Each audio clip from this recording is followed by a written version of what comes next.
All right, welcome back to The Explainer. Today, we're diving straight into a document that makes a seriously bold promise right out of the gate. It's called American Wealth, the $1,000 monthly passive income blueprint. Now, a title like that, it's not just a casual suggestion, it's literally a roadmap.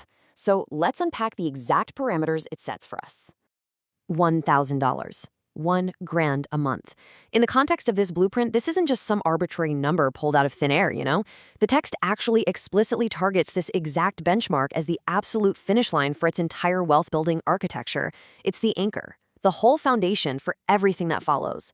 Which brings us to Section 1, the passive income goal. Because, let's be real, the whole strategy hinges on two very powerful words: passive income. It's that magnetic idea of automated earnings that everyone is after, right? The goal here isn't to hit that $1,000 mark by, say, clocking more hours or grinding away at some brutal second job. No, it's all about building self-sustaining systems that do the heavy lifting for you. And that creates a super clear contrast. By zeroing in on passive income specifically in the USA, this blueprint completely separates itself from standard active labor, the old trap of just trading your precious time for an hourly wage.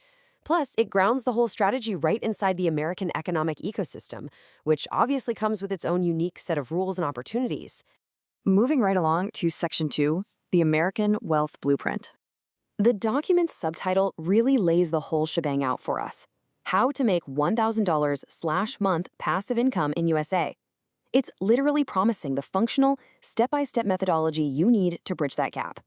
The gap between exactly where you are right now and that sweet $1,000 automated goal.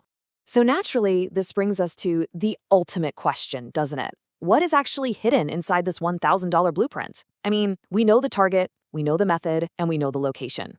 But the actual internal mechanics, well, they kind of remain a mystery for now. But think about it. Based on these really strict parameters, what step-by-step structures do you think are actually detailed inside? It's definitely something to chew on. Keep questioning, and I'll catch you in the next explainer.